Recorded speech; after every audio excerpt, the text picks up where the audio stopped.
శుభం భూయాత్. శ్రీ గురుభ్యో నమః. జ్యోతిష్ శాస్త్రం ఎంతసేపు మనిషి జీవన విధానం గురించి మనం మాట్లాడుకుంటుంటాం.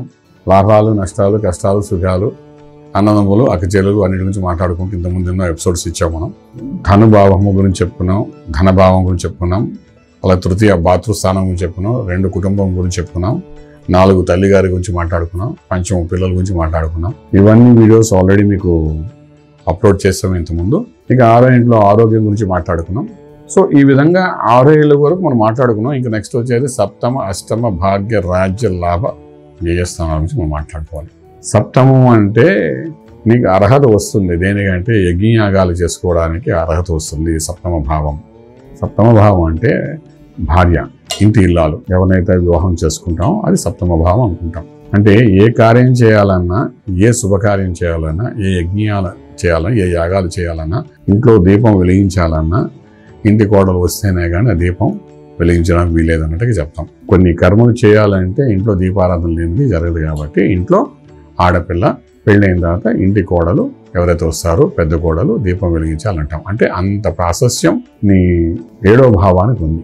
7వ భావం అంటే భార్య స్థానం. ఆ స్థానంలోని ఏంటంటే చక్కగా జాతక ప్రకారంగా అన్ని చూసుకుని వస్తే అన్ని రకాల యజ్ఞయాగాలు చేస్తూ పుణ్యకార్యాలు చేయడానికి, మోక్ష మార్గానికి అన్ని విధాలుగా ఉపయోగపడే స్థలం ఏదంటే సప్తమ భావం అంటాం.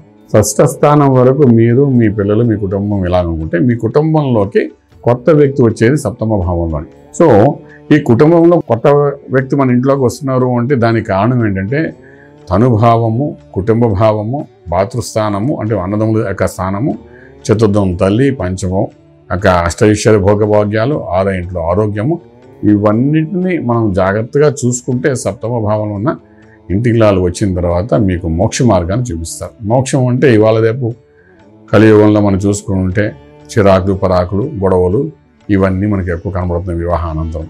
కానీ ఆవిడ వచ్చారు అంటే, మన ఇంటికి వచ్చారు అంటే అర్థం అంటే మహాలక్ష్మి వచ్చినట్టుగాను. అలాగే ఇంటికి వచ్చారంటే ఖచ్చితంగా మనకు కొన్ని కృతువులు చేయడానికి, మానవ జన్మ ఎత్తినందుకు కొన్ని కృతువులు చేయాలి. మనకు జ్ఞానము, విజ్ఞానము 2 ఉంటాయి కాబట్టి కొన్ని కృతువులు చేయడానికి పక్కన ఇంటి ఇల్లాలు ఉంటేనే కానీ కార్య సాధన జరగదు. మనం మహారామాయణంలో కూడా మనం చూసాం. రాముడంతటి వాడు కూడా అక్కడ ఏంటంటే అశ్వమేధ యాగం చేసేటప్పుడు సీతమ్మ వారు పక్కన లేకపోతే బంగారు విగ్రహాన్ని పెట్టుకుని చక్కగా అప్పుడు అశ్వమేధ యాగం చేయడం జరిగింది. అంటే పక్కన ఆ ఇంటిలో లేనిది ఎటువంటి యజ్ఞయాగాలు చేయడానికి అవకాశం లేదు, కృతువులను. అటువంటిప్పుడు ఏంటంటే మనం చేసే మానవ జన్మ ఎత్తి కర్మ సిద్ధాంత ప్రకారం మనం ఎటువంటి మోక్షాన్ని పొందాలన్నా పక్కన ఉన్న భార్య, సతీమణి ఉండి దీపారాధన చేస్తే కానీ పనికిరాదు. ఏ యాగాన్ని కూడా, ఒక గణపతి హోమం అనుకోండి, ఒక సహజ సుదర్శన యాగం అనుకోండి, లేకపోతే రకరకాల యాగాలు, హోమాలు, యజ్ఞాలు చేస్తుంటాం మనం. ప్రతి దానికి కూడా ఏంటంటే పక్కన అక్కడ ఉండాలి. అంటే అటువంటి అద్భుతమైన స్థానం సప్తమ భావం చెప్తారు. ఆ సప్తమ భావం సంబంధించిన స్త్రీ ఎవరైతే ఉన్నారో, ఆ అమ్మాయి ఎవరైతే ఉందో మన్నిటి కోడలుగా వస్తుందో అక్కడ సరైన భాగస్వామ్యం కానీ మనం రాకపోతే అక్కడ నుండి అష్టమ భాగ్య, రాజ్య, లాభ, జయం అంటే అష్టమ ఆయుష్, భాగ్యము, అదృష్టము, 9 ఎటువంటి కర్మ చేసి జీవించాలి, 10 నువ్వు ఎంత పుణ్యం చేస్తావు, 11 ఎంత పాపాలు చేస్తావు, ఈ అన్ని భావాల్లో కూడా తేడా వచ్చేస్తుంది. అంచేది ఏంటంటే ఇక్కడ చాలా ఇంపార్టెంట్ రోల్ ప్లే చేసేది ఏంటంటే వివాహం అనేది చాలా ఇంపార్టెంట్ రోల్ ప్లే చేస్తుంది. ఇవాళ రేపు వివాహం ఎలా జరుగుతోంది అంటే అమెరికాలో నా కొడుకున్నాడు, అమెరికాలో మీ అమ్మాయి ఉంది, వాళ్ళిద్దరు చూసుకోనండి, వాళ్ళిద్దరికి ఇష్టపడితే చేసేద్దాం, ఒకే ఊర్లో ఉంటున్నారు కాబట్టి వాళ్ళు జీవన విధానం బాగుంటుంది అని ఒక భావంతో వాళ్ళిద్దరికి వివాహం చేయడం ప్రయత్నం చేస్తారు. కానీ ఇటు 3 తరాలు 4 తరాలు కానీ అటు 4 తరాలు చూడడం కానీ ముందు వెనక ఆలోచించడం కానీ ఇవి ఏమీ జరగదు. అప్పుడేమవుతుందంటే వాళ్ళిద్దరు పెళ్లి చేసుకుంటే వాళ్ళిద్దరికి మధ్య ఒక ట్రైనింగ్ లాగా పెద్దవాళ్ళ గౌరవం, మన సంస్కారాలు నేర్పడానికి ఎవరు ఉండరు అక్కడ. 3 నెలలు తిరగకుండా నువ్వు ఆ ఈగో అనేది టచ్ అవుతుంది, ఒకరికి టచ్ అవ్వగానే ఆటోమేటిక్గా నువ్వని మాట తప్ప మీరు గౌరవం ఎక్కడ కనిపించదు. ఇది 190% వ్యక్తుల్లో జరుగుతుంది. 10% ఎప్పుడు బాగుంటారు, వాళ్ళని మనం కన్సిడర్ చేయడానికి అవకాశం లేదు. ఏది నేను చెప్పినా ఆ 10% ఒకరు చెప్పట్లేదు. ఎవరు చక్కగా ఉన్నారు వాళ్ళ గురించి మనం మాట్లాడడం, ఈ 90% గురించి మనం మాట్లాడుకుంటున్నాం. అంచేది ఇలాగ అన్నాం కదా, విదేశాల్లో ఉన్న ఆడపిల్లలు, మగపిల్లలు అందరూ ఒకలాగా ఉన్నారంటే వాళ్ళందరూ 10%లోకి వెళ్ళిపోతారు, మంచిగా ఉన్న వాళ్ళందరూ. ఈ 90% గురించి మనం మాట్లాడుకుంటున్నాం. 6 నెలల తిరగగానే ఆయన ఇలాగన్నాడు, ఈయన ఇలాగన్నాడు, వాడు అలాగన్నాడు, వీళ్ళు ఇలాగన్నారు అని ఆఖరికి అత్తగారు, మామగారు దేనికి ఉపయోగపడతారో, అమ్మ నాన్న దేనికి ఉపయోగపడతారని డెలివరీ చేయడానికి ఉపయోగపడతారు.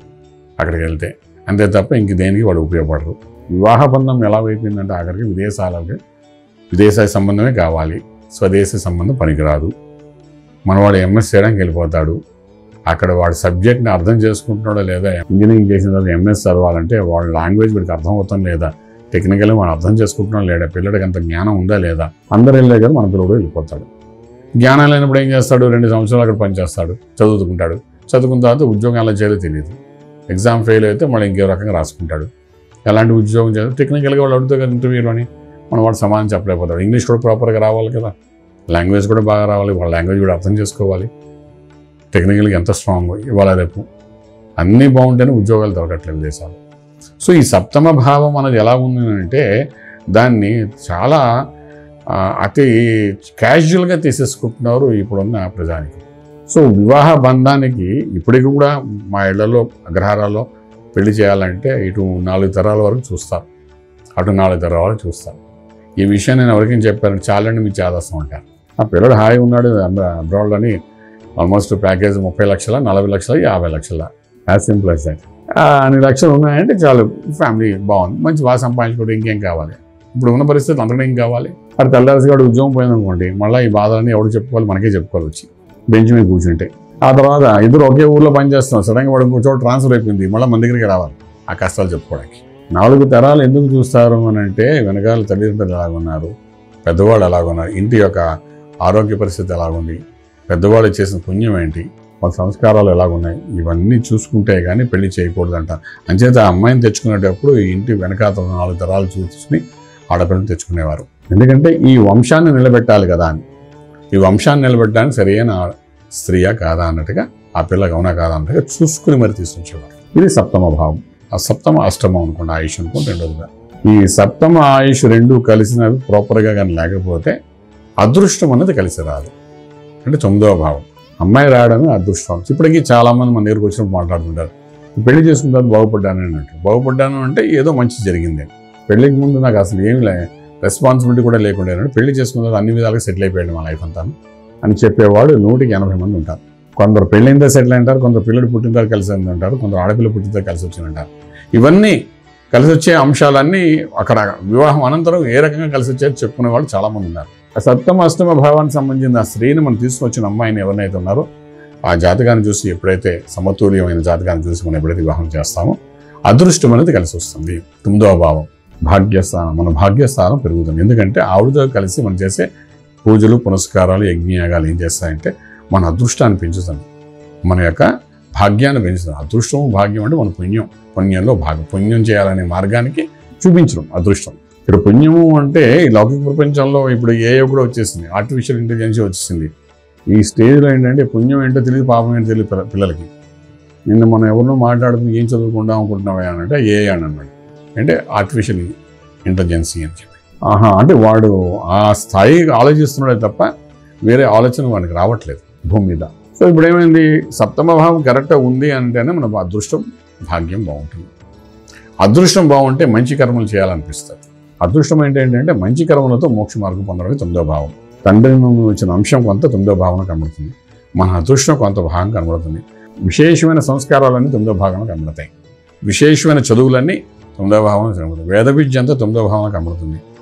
2వ ఏళ్ళు, 4వ ఏళ్ళు, 9వ ఏళ్ళు కానీ కరెక్ట్గా చెక్ చేసుకుంటే మనకి ఎంత వేద విద్య వచ్చు, ఎంత మనం నేర్చుకోగలుగుతాము, ఎంత జ్ఞానాన్ని సంపాదించుకోగలుగుతామని చాలా స్పష్టంగా మనకు కనబడుతుంది జ్యోతిశాస్త్రంలో. సో ఈ 9వ భావానికి ఎప్పుడైతే వెళ్ళాలంటే ముందు 7 భావాల్లో ఇంటి ఇళ్ళాలతో మనం వేసిన అడుగులు బట్టి 9వ భావాన్ని కరెక్షన్ అవుతుంది.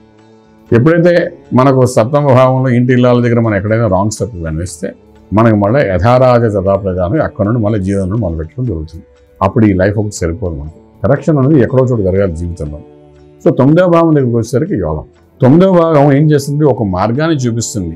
దేనికి ఎటువంటి మార్గం గుండా నువ్వు వెళ్తే నీకు పుణ్యపాపాల గురించి తెలుసుకుని మోక్ష మార్గం సంపాదించగలుగుతావు. చాలా అద్భుతం అండి జ్యోతిషాస్త్రం.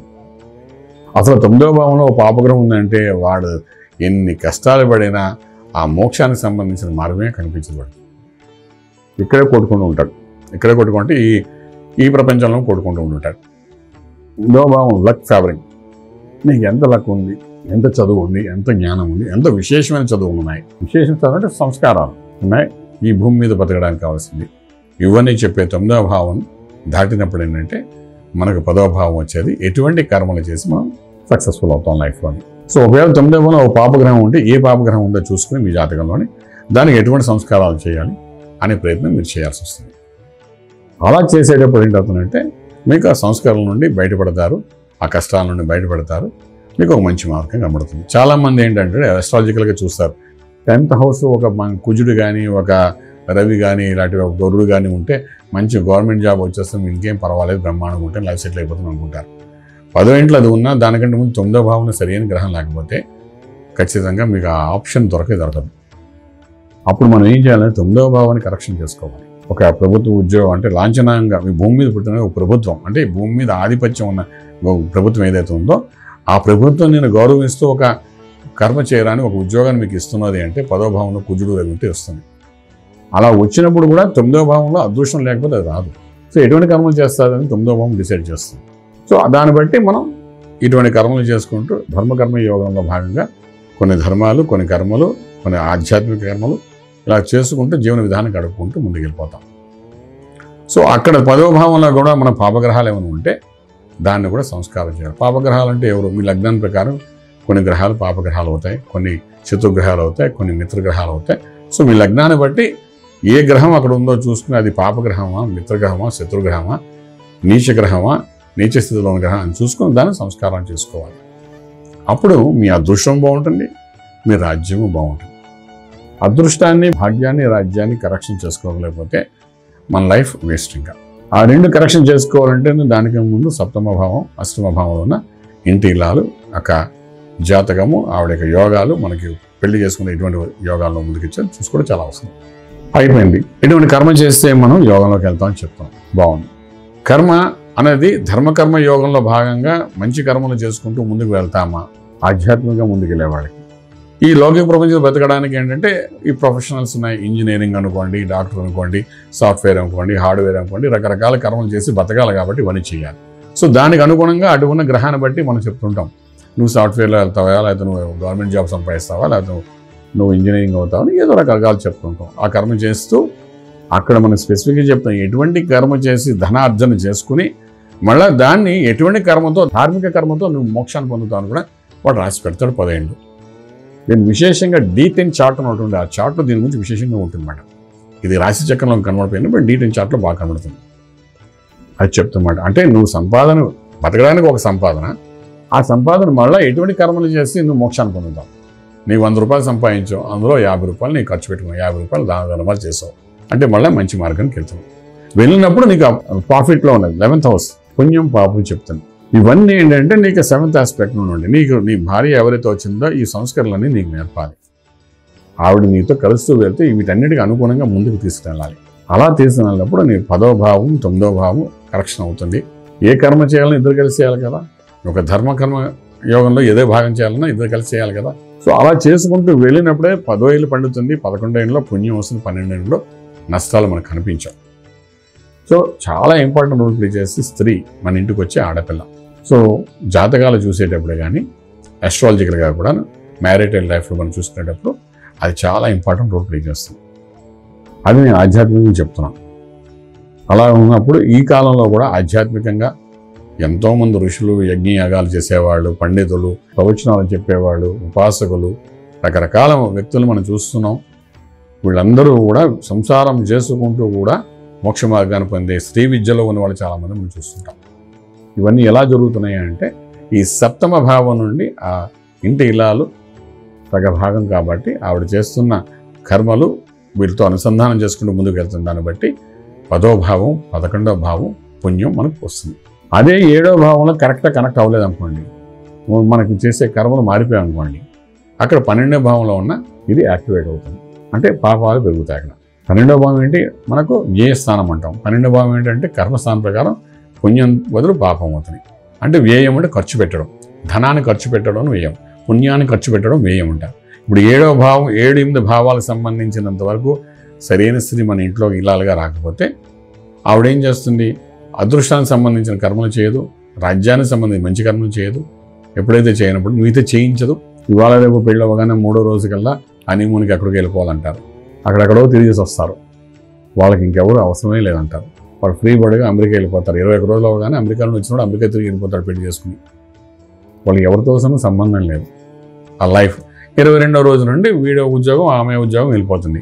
సాయంకాలం వచ్చి అలసిపోయి కూర్చుంటారు. ఇది వాళ్ళ సంసారం. ఇంతకుముందు ఒకడే ఉండేవాడు, ఇప్పుడు ఇద్దరు కలిసి ఉంటున్నారు, అంతే తేడా. మన సంస్కారాలు కానీ, మన యొక్క పూర్వీకులు మనకి ఇచ్చిన భావాలు కానీ, పూర్వీకులు మనకి ఇచ్చిన ఎన్నో రకాలైనటువంటి పుణ్యఫలాలు కానీ వాటి గురించి ఆలోచించిన సమయం కూడా వాళ్ళకి ఉండదు. ఇంకా హిస్టరీ అంటే ఎక్కడో అనుకుంటే హిస్టరీని మీ తాతగారిని అడిగితే చెప్తున్న హిస్టరీ. ఒకసారి మీ తాతగారు బయోడేటా తీసుకోగలిగితే ఆయన ఏం చేశారు చిన్నప్పుడు అని తెలిస్తే అదే మనకి హిస్టరీ. అందులో ఎన్నో నేర్చుకోవాల్సి ఉంటాయి.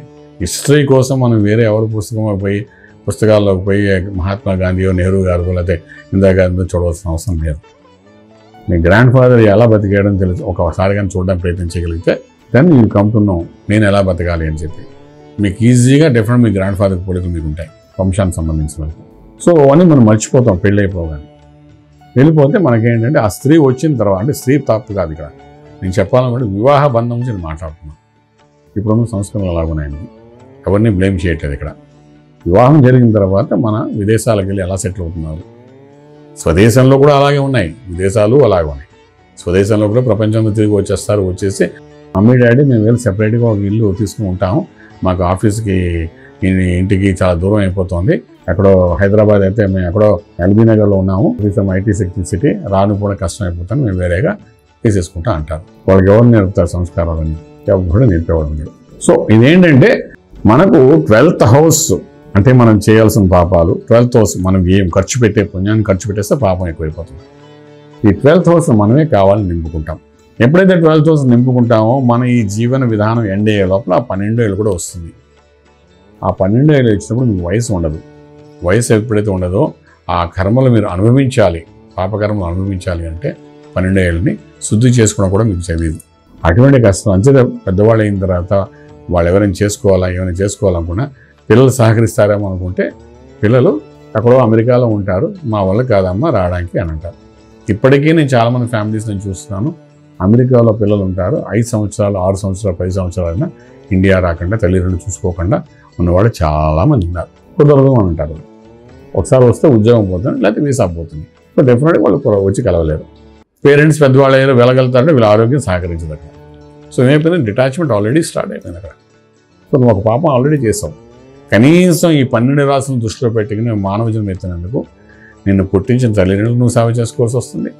తర్వాత నీ యొక్క సంస్కారాలు, మీ తండ్రి యొక్క సంస్కారాలు ఇవన్నీ నీ పిల్లలకి చెప్పాల్సిన అవసరం ఉంటుంది. ఇవి రెండూ జరగవు.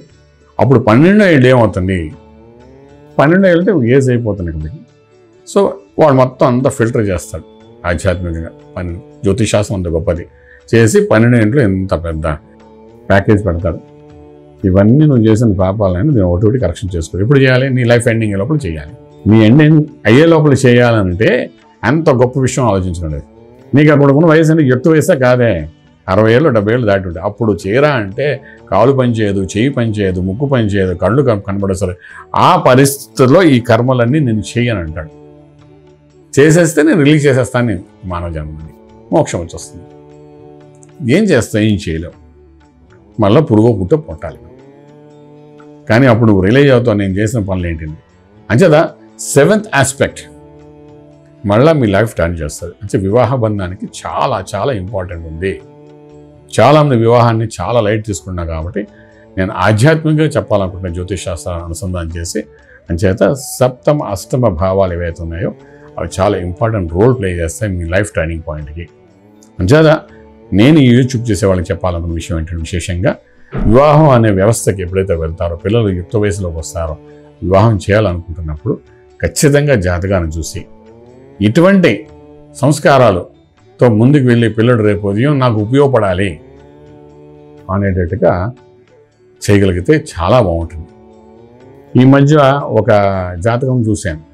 ఆ జాతకంలో భాగంగా చెప్తున్నా, ఒరే చిన్నప్పటి నుండి ఎన్నో చేశాం కదరా అని తల్లి ఉంటుంది. చిన్న పిట్టగలలాడివి అంటే జ్ఞానం లేని సమయంలో ఎన్నో పనులు పిల్లలకి చేస్తాం. అది కర్మ సిద్ధాంత ప్రకారం చేయాలి కాబట్టి పిల్లడికి చేస్తుంది.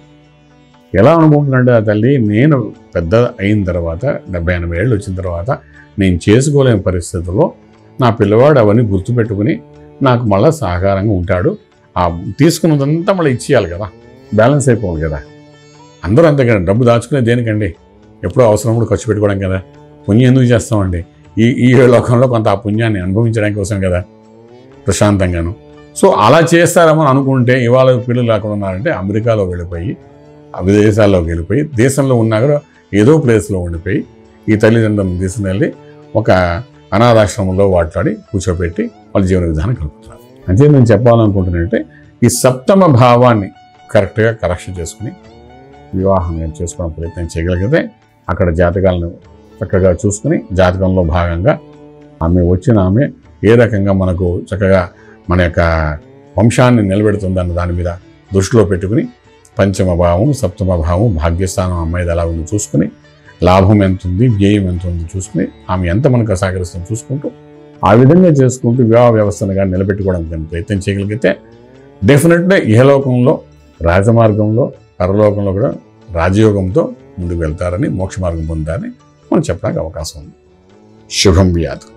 పూర్తి వివరాలకు సంప్రదించండి శ్రీ వేదమాత గాయత్రి జ్యోతిష్యాలయం, Brahmasri మంతా Suryanarayana Sharma garu, Srinilayam, first floor, 101, Sai Vaibhav layout, Chitrapuri colony పక్కన, కాజాగూడ, హైదరాబాద్ 500008. సంప్రదించవలసిన ఫోన్ నంబర్ 8855559147, 8855559148, 9849996644.